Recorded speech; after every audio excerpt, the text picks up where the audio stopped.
Hi everyone, this is Grace, and today I'm going to be walking you through how I made this advanced Christmas ornament set. So let's go. Now, I did try something new with this video and everything is sped up ×2. This is not real time, but it's still pretty slow.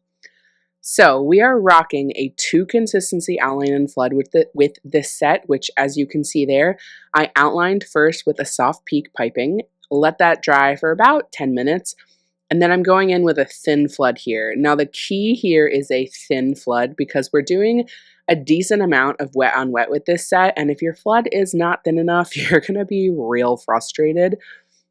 The inspiration for these cookies were retro ornaments. So it's in the designs, it's in the color palette, it's a little funky, it's not super traditional.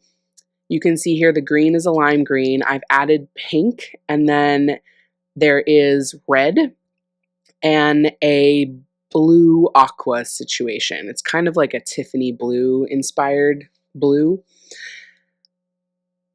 Why did I do that? I don't know. I mean, I do know because I always like to add variety to my designs, to my classes, and I have a good number of super traditional Christmas sets with traditional Christmas color palettes, and I was like, you know what, let's mix this up a little.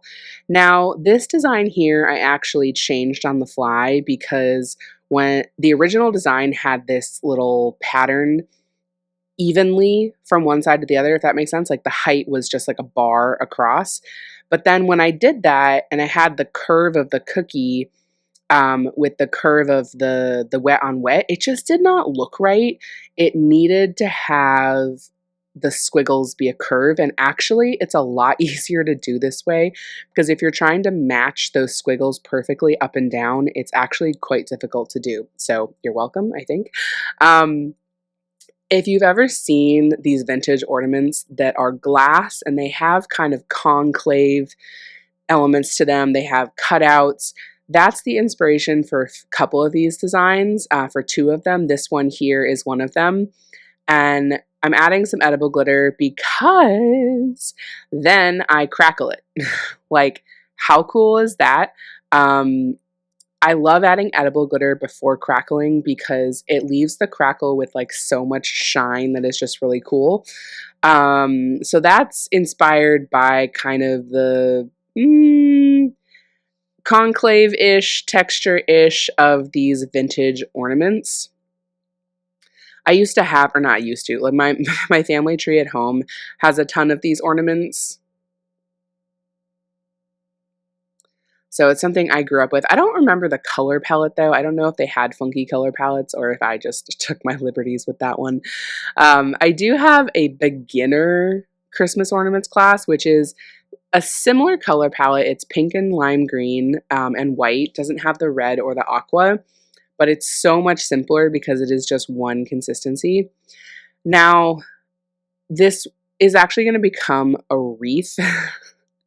One of the keys here is that all of the wet on wet that you see, I'm actually using a smaller bag. These bags of icing have about an ounce of icing in them. I think when I actually made them for class, like the actual class amount is ½ ounce, which is not a lot of icing. But what that does is that, first of all, you can cut a different size tip in those smaller bags than what you would do for flooding an entire cookie or even flooding that white area. And you have a lot more control over the icing when there's less icing in the bag. This is a trick that took me a really long time to learn and embrace because the idea of bagging another bag of icing is just a pain. It's just like, ugh, fine. But this is a case where it is really worth it, and y'all know me. I don't do something extra unless it is really worth it. Now, let's pause and take a moment to talk about the toppers here. You can see I start with gray, and then we cover it with edible glitter.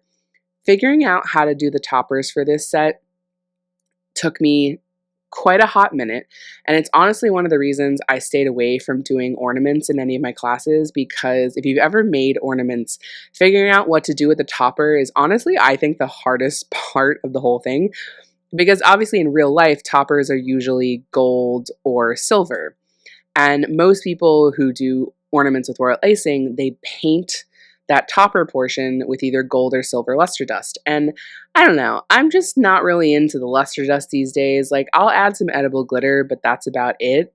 And obviously I like to play with some sprinkles too. Um, so I was like, how can I do a topper that looks festive and fits in, but doesn't use luster dust? And I originally thought about doing them white. I was like, maybe that's not enough. I did not want to cover them in sanding sugar because that's what I did for my beginner class. Now, that said, like, instead of doing, I'm just thinking about this now, instead of doing the edible glitter on top of that silver, or on top of the gray, you could cover that in a small sanding sugar. That could look kind of cool.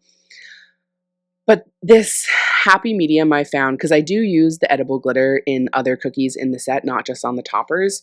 So when I realized that I could just cover the topper with some edible glitter, honestly, I think it looks even cooler. The glitter does tend to just kind of get everywhere. And you kind of have essence of glitter on all of your cookies, but you know what? It's like a fun, funky retro set of cookies, and I think it's okay. So just be careful. You can see here that I'm making sure to cover the rest of the cookie with a paper towel. That is very important. Now, quite a few of these designs are actually inspired by the designs from the Epic Ornaments series I made a couple years ago. I think it had well over, I believe, 20 different designs. Like, I went ham on that one. I had so many ideas in my head.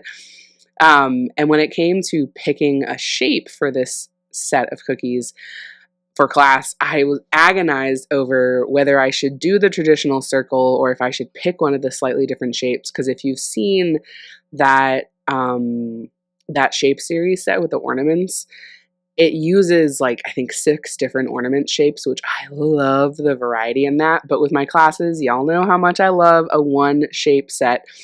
So I decided to go with the circle. It's very much a nod to my circle classes, which I have like over a dozen now. And also just the circle is the most traditional shape, right? So I actually did a poll on my email list asking people what shape they would want, and overwhelmingly people said circle. So I was like, fine, you know what, do circle. I get my cookie cutters mostly from Brighton Cutters, but also doing a circle just makes it easier to find alternatives from other sources, since that is the most popular shape. Now, this cookie here might be the most controversial because it has the entire color palette in it, which I'm not going to lie is a little funky, but I wanted a cookie that pulled everything together. This is definitely a nod to the conclave designs. It's kind of hard to see at this angle, but there is edible glitter on that blue base, which I think looks so cool.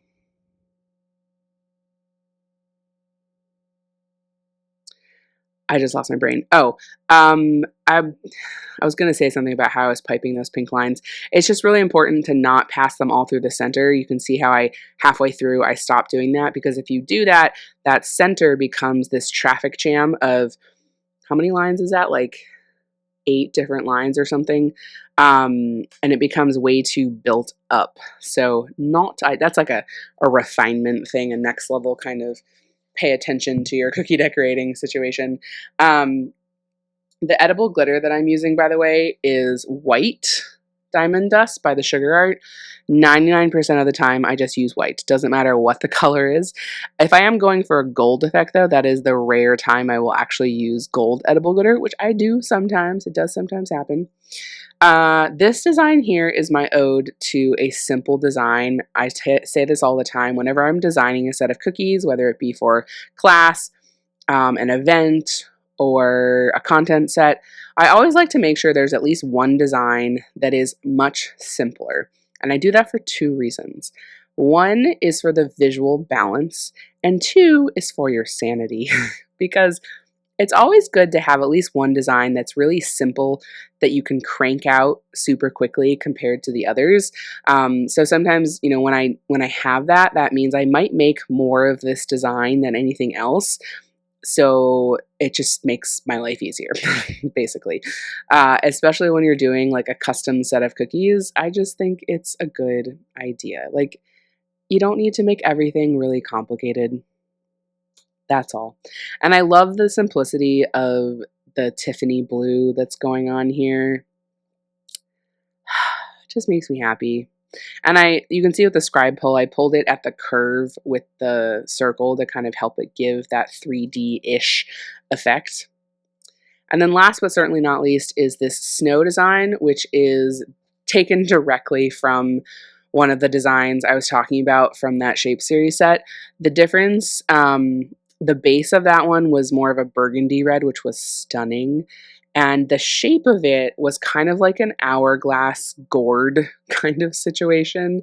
It had like two blobs basically attached to each other, which is just, I'm not making this sound very good, but it is a stunning shape. But I think this still looks great as is. I love doing snow effects on Christmas cookies, and especially on the tops of ornaments. I don't know what it is. I just think it looks so cool. It makes me inordinately happy. So here we are.